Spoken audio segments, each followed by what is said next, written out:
What up, YouTube? It's your boy Jarrell coming to you from Colossal Boxing Talk. Today I'm here with special guest DeMarcus Chop Chop Corley. How you doing today, champ? I'm doing great, excited, happy to be home with my family. It's been a great camp. That's great. How long did you prepare for your last fight? I was already trained, but I had went out to training camp to get better prepared for it. So I went out to Vegas so I could get some better sparring compared to working in the city. Hard to get work. Yeah. It was about a 5-week training camp for me. It should have been longer, but I got the job done. That's good. I read up where you were supposed to fight David Rodella. Sorry if I mispronounced his name, but he pulled out a few days before you all's fight. Do you know what was up with that, or was it an injury, or is it just something he didn't want to face you? Could you elaborate on that? I don't know what it was. I wish he wouldn't have pulled out. Then we wouldn't have had to find a quick sub to take his spot, because I really wanted to do something to him. But I just took it out on a new opponent, that's all. Yeah, and speaking of him, Dedrick Bell, you beat him pretty convincingly. You came out aggressive, and he really couldn't deal with your power and your pressure, and you got him out there in the second round. Did you expect more from him, or you expected to do exactly what you did to him? I really didn't know what to expect from him. I mean, he was much bigger than me. I weighed in with all my clothes on. I got on a scale with everything fully clothed, dressed, and I weighed 139 pounds. So wow. If I took my clothes off, they probably would have been questioning me why I'm fighting a guy who's coming in at 140, and I'm coming in at 136 or 37 pounds. Yeah. I am a lightweight. I'm a natural lightweight. So who are you targeting, since you back in the title picture, winning the WBF title? Who would you like to face next? There's a lot of guys from 140 to 147, or even lightweight. If you as you mentioned, you are a lightweight. Who would you like to face next?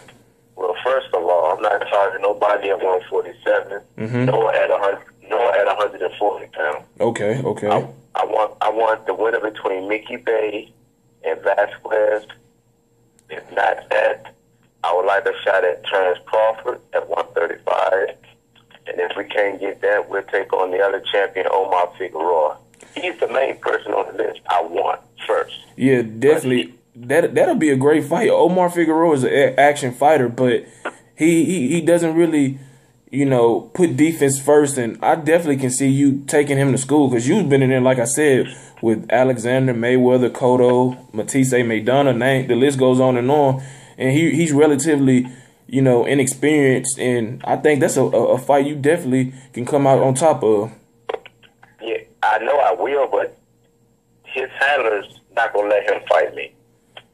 They protecting him. They don't want to expose him.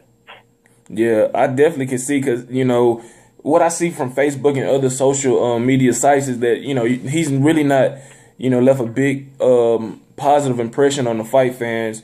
They point to his lack of defense, and that he's just one-dimensional, head-first pressure fighter, which, as he steps up in competition, he will get exposed, and those flaws will come out more than they have been, recently. But, hopefully, you can get the opportunity at either one of those guys you mentioned, because you're definitely worthy of an opportunity like that, because, throughout your career, you've lost some fights that really, were questionable decisions, like the Maidana fight and some more. So I hate to see things like that happen to a guy that trains his, tail off and, performs well, and the judges just take it away from him like that. Yeah, but that's politics for you. It definitely is. I know you're a big boxing fan. You watch the sport when you're not training. What are your thoughts on the first Mayweather-Maidana fight? That was a close fight that I had Mayweather winning 7-5. What about you? How did you score the fight? I scored it 8-4, but it was real rugged and dirty. I didn't like the fight. I didn't like the fact that Floyd laid on the ropes the way he did and let Madonna get all them dirty shots off. He should have kept him in the center of the ring and boxed him more. And I really didn't want to see him do a rematch, because it's not going to be any different. Madonna's going to fight the same way he fights, but Floyd's going to totally fight a different fight this fight. Did you think that by Floyd laying on the ropes, for majority of the fight the way he did you think that was just of his strategy, like he said, trying to give the fans a more friendly fight to watch, or that was something to do with his age and him getting up there in age and not being the same? No. Oh, not at all. He done that for the fans to show them that he can set in the pocket and he can bang with a guy who they say was a bigger puncher just as well as Canelo Alvarez. And he proved everyone wrong. He can set in the pocket and still come out on top. But this fight, I know for a fact, he's not going to sit there and lay on the ropes and bang with this kid. Yeah, I don't think so either. I think that he's clearly the more versatile fighter, and I think that he will come out on top. Even though I still think it might be a tough fight just because Maidana is, you know, the way he is. But they say referee Kenny Bayless will be the ref, so you know he's considered the best judge in Las Vegas.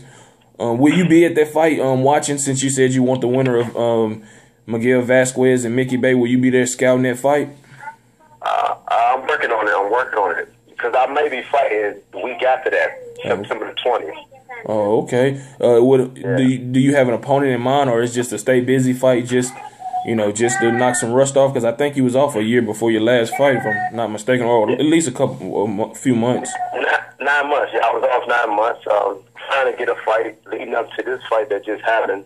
Nobody don't want to fight me at 135. I mean, I got offers at 140, 143. Had 2 fights offered to me, but we turned them down.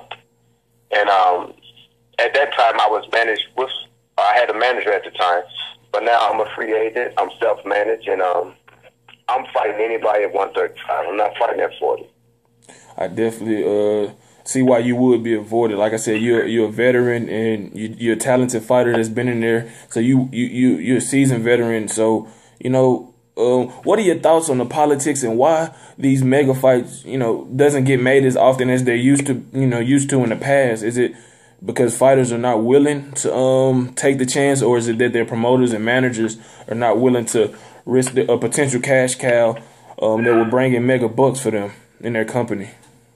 It's the promoters and the advisors who have control of the fighter. Because if you ask a fighter, and if they are a real fighter, would you fight him? They're going to say, yes, I'll fight him. You give me the money, we going to fight. But the promoter and the advisors, they're looking at, if you lose this fight, your stock's going to drop. You're going to fall off the top of the rankings. And we're not going to be able to get you back in there for a minute. So they want to keep you winning to keep building you. And yeah, I find it as that's a huge misconception to casual fight fans and some fight fans that consider themselves hardcore. They assume that one loss. I guess it depends on the type of fighter, like an Adrian Broner who's brash and cocky. But they say one loss in a bad if you perform badly really ends is the demise of your career. They always saying that if you lose once. It's just they act like it's the end of your career when really you're going to lose if you fight elite fighters, and that misconception needs to really get out of the sport of boxing ASAP, because that's also in the minds of these fighters. I believe that feel that they got to pick and choose, not super easy fights, but not fights that they're gonna have to work hard for. Do you think that's a big problem as well? It's a major problem. It's all about the promoter and the managers. Working to keep their fighter winning, and they don't want to jeopardize losing that belt. Yeah, I know that you started a shoe company. How did that come about? I had a vision several years ago. I wanted to do something for the sport of boxing, and growing up as an amateur, we used to wear each other boxing shoes. My parents couldn't afford me no brand new boxer shoes, so we wore each other's shoes. And as I got older, they were having shoes custom made. And I said, that's something I want to do. I want to come out with my own boxing shoes. Yeah. And I started looking over the years and seeing other fighters. No fighter never created his own brand of boxing shoes, which I thought they should have. I mean, you're a mega fighter. You should have your own shoe and not be wearing someone else's, making them rich. Yeah. For example, Manny Pacquiao and Nike. Manny Pacquiao should have his own brand, his own company. He should be selling his own shit. Speaking of Manny Pacquiao, what do you think about his upcoming fight with Chris Algieri? Do you think this is a complete mismatch, or do you think it has a chance to be competitive more than people are anticipating? It's gonna be a great fight. Chris, he's a boxer. He knows how to lateral movement, and he has a great reach over Manny Pacquiao. We're hoping to help Chris get ready for that fight if they call me. Oh, that'll be big for Chris and you. He gets some sparring from a guy like you, a fighter like you. That'll be big to give him a different look because I don't know, you and Manny might be similar in height. You might be an inch taller, but he definitely can get work because you both are southpaws. So that's definitely big for him if he can acquire your services. I mean, he gonna need the best to beat Manny Pacquiao. He gonna need that look. I mean, I worked with Shane Mosley for the Manny Pacquiao fight. Mm-hmm. I gave Shane that look, but Shane was just scared of Manny Pacquiao. Oh, so you don't think it was his age or anything, or of him being, less of a fighter he was, or just his mentality going in for a payday, or it's just he was physically, scared of what could happen to him if he engaged Manny? He felt that that southpaw put on him, and he didn't want to exchange with Manny Pacquiao no more. Shane Mosley can't fight bottom line. He just got that good that big jab, and he got a big right hand. That's it. And he had good hand speed when he was younger at 30, fighting at 135. Mm-hmm. As he moved up, he started chain raising. Were you and him potentially in talks for a fight early on in you all's careers? He never stopped at 140. He skipped 140, went to 47. Oh, okay. I see. I know you faced a lot of punchers in your career, from Cotto, Maidana, Matisse, Randall Bailey. Who would you consider the hardest puncher out of those guys? And maybe I missed a few names. Well, the hardest puncher, I never fought him. He hit me in the gym. Oh, okay. So I mean, and he's a known fighter. He was a former USBA, I think, welterweight champion, Teddy Reed. Oh, okay. I definitely know who you're talking about. So he was the hardest guy you faced, and you experienced with in the gym, or just period. He was the hardest puncher I ever been hit by in the gym. Period.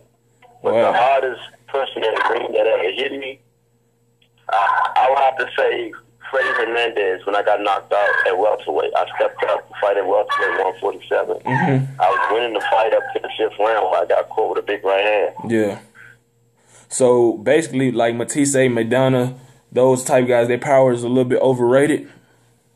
Oh, Maidana, he has power, but not the power that he's saying he has. Mm-hmm. And Matisse, he was just like a tsunami when we fought each other. He just overwhelmed me. I was too small for him. Yeah, I was watching it.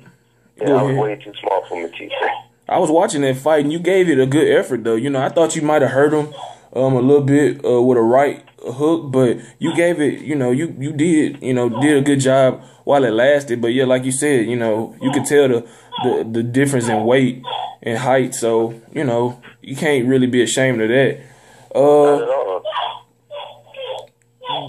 I want to talk about Mayweather and Pacquiao. Do you think that fight will ever be made? I hope it be made, because I know Manny Pacquiao will get knocked out this fight. I mean, he's the perfect style for Floyd. He's too small for Floyd. And Floyd's a much bigger fighter, and his hand speed and his accuracy of punching is going to help him get that knockout. Because Manny Pacquiao leaps in, he plants his feet when he's about to make a explosive power punch. Mm-hmm. What do you think is Floyd's biggest weakness? Because I know you heard him in y'all fight, I think with a right hand. If I'm not mistaken. What do you think is his biggest weakness that Maidana can expose? If Maidana had the boxing skills, he may be able to hurt Floyd, but he can't box. Mm-hmm. And the only way you can catch Floyd is you got to make Floyd exchange with you in the pocket. You got to catch him as he's catching and going at the same time. So basically, it can't be no wild shots. It got to be the basic punches, the jab, the cross, the hook, the uppercuts, them kind of shots. But they can't be winging shots. They got to be basic 6 inch punches. Yeah, and, another thing, I was reading up on the Mayweather was doing an interview saying that Mayweather's power is to be respected. You know, is Mayweather a better puncher than he's given credit for? From my looks, yes, he's a better puncher, but from my experience, I fought him at 140 pounds. Mm-hmm. He didn't punch hard to me at 140. He had tremendous hand speed, and he couldn't hurt me with his punching power. That's why I kept coming, but he was outmaneuvering me and outboxing me. Well, back to you for a second. What do you see yourself doing after you retire? I know you're probably not thinking about it, but it sounds from the conversation, I sound like you could be a pretty good trainer. I always think about it, and it's something I would love to get into, training fighters, and I wanted to commentate. Yeah, definitely. I could definitely see you commentating because you give it straight. You're a straight shooter. You know, you're gonna give your honest opinion, and that's definitely something that be you know, it'll be entertaining to, you know, see and hear on air instead of some of the, you know, guys we get from Showtime and HBO or who, you know, seem to be biased towards certain fighters and really messes up the flow of a fight while watching. True. I appreciate it. Hey, no problem. What are your thoughts on Andre Ward and his situation with Dan Goosen? You know, he seemed to be killing his career by being being defiant and stubborn and trying to get out of this country that it seems he's never going to get out. Oh my goodness, Andre Ward! I would love to see that kid. Well, he's not a kid; he's a man just like me. But I would love to see him fight again. I mean, Father Time don't wait on no one, and he's getting much older. And hopefully, he can continue to do what he do at the level that he's been doing it at. I would love to see him fight. I hope him and Dan Goosen can resolve whatever issue they have and let the guy fight. Put him in the ring so he can fight and make money. He has a family to feed. Yeah, it seems that a lot of fighters like him and Mikey Garcia from Top Rank has been displeased because I think it's the Muhammad Ali Act where I guess managers or promoters are acting as managers and getting these fighters in never-ending contracts, and it seems like a violation of that act. I think something has to be done to protect the fighters, as you know, as far as you know their money and how long they have to fight for their promoter they sign with. Do you think that violation is already? I mean, do you think the act is always violated by promoters? Trying to one up their fighters. I think it is. It should be where a fighter should be only allowed to fight 2 fights on the promoter, and if it's up to the fighter to do a 3rd fight, it should be a 2-fight deal. And there's an option. If the fighter wants to do a 3rd fight with this promoter, then he can. But if he don't want to, he should be able to go fight on another promotion company. I definitely agree. Before we get out of here, I want to ask you a couple more questions. What do you expect? Who do you expect to get, this year? I know you called out of these names, but out of the names you said you wanted to fight, what do you think is the most reliable or reasonable fighter you will face? Truthfully, I really don't know. I can't say. I'm working with the Farm up in Tampa, Florida right now. We're looking to fight back there in October. I may be doing a fight in September at the DC Convention Center for the IBF World title. But that will be at 135 pounds. I took this fight at 140, but I didn't weigh 140. I weighed it with all my clothes on, but we're trying to do this fight September the 20th at the DC Convention Center at lightweight for the WBF World title. All right. I heard also that you were getting honored in your hometown of Washington, D.C. next month. Could you tell us more about that? Yeah. D.C.'s honoring champions out. It's the Sugar Ray Leonard Honors Award that they put together that should have been done. We had 5 world champions at one time out of Washington, D.C. That was me, Sean Emish, Keith Holmes, William Joppy, and what's the last one? Mark Two Shop Johnson. Us 5 was world champions at one time, but we have had more world champions than any other state in the world. So we're putting together an event that takes place on the 18th through the 20th. All right. What would you, before we get out of here, what would you like to say to your fans across the world that ready to see you back in the ring? and that's been supporting you over the years. I'd like to thank y'all for all the support that y'all been giving me. Look forward to me being back in the ring within the next 30 to 45 days. I will be world champion once again. And to all the other fighters at 135, you can run, but you can't hide.